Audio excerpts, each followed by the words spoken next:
Hello there, tort keepers.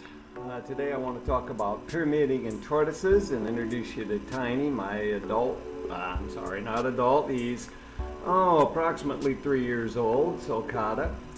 We're going to talk about pyramiding, which is these raised portions here on the shoot that sort of look like little pyramids. I think you can see them pretty clearly there. And how they occur. This particular tortoise I rescued from some rather improper care, and his pyramiding actually has improved greatly since I got him, although it will never fully go away. These edges that have flared out here, especially you can see this one here on the back, you can see how there are ridges and the growth lines are not smooth over the top. We're going to talk about how this happens and how to prevent it.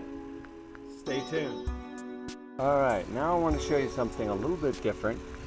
This right here is an Aldabra tortoise, Cupcake.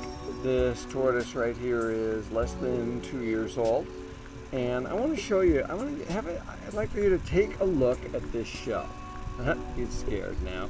But take a look at this shell. This is a difference in a tortoise that is being raised in a humid environment right from the beginning with good food, good exercise, a good hide, plenty of sunshine, and the right husbandry.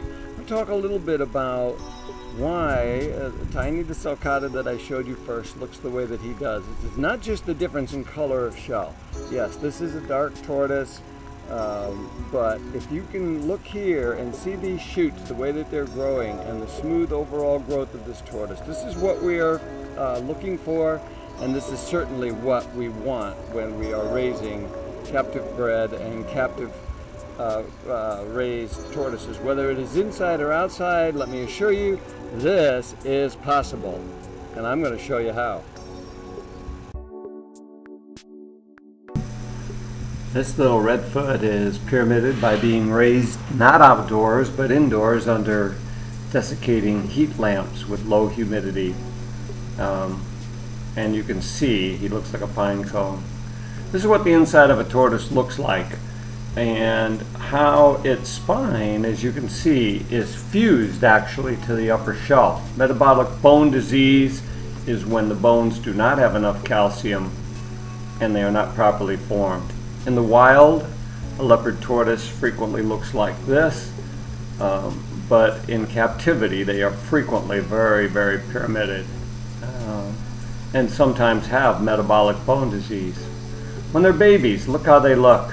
This is my little Aldabra Cupcake shortly after being born.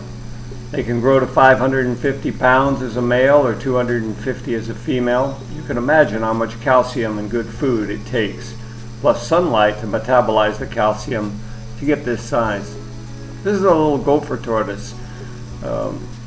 You can see how smooth his shell is. This comes from proper sunlight and being able to get under the ground to the humidity. Baby tortoises hide a lot.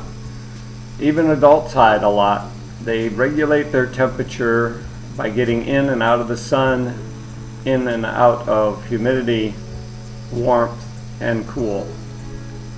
But all tortoises need a water dish. All tortoises. They need humidity. They need sunlight, or a full spectrum light, not a coil bulb, but a long tube bulb. They need good food. Right. I want to show you another tortoise that I have acquired lately. This is a little redfoot. I call her Bubbles. I rescued this little tortoise off of Craigslist from a gal who really had no idea what to do with her. She said a friend left her with her for babysitting and then never came back and picked her up. But I want to show you some problems that Bubbles has, and we're going to talk a little bit about why. If you look at this top shell and you take a look at the formation of it, you can see that it looks a little bit like a pine cone. This should be smooth. There's also a depression here. You can see that it goes down and then up. This should be rounded over the top.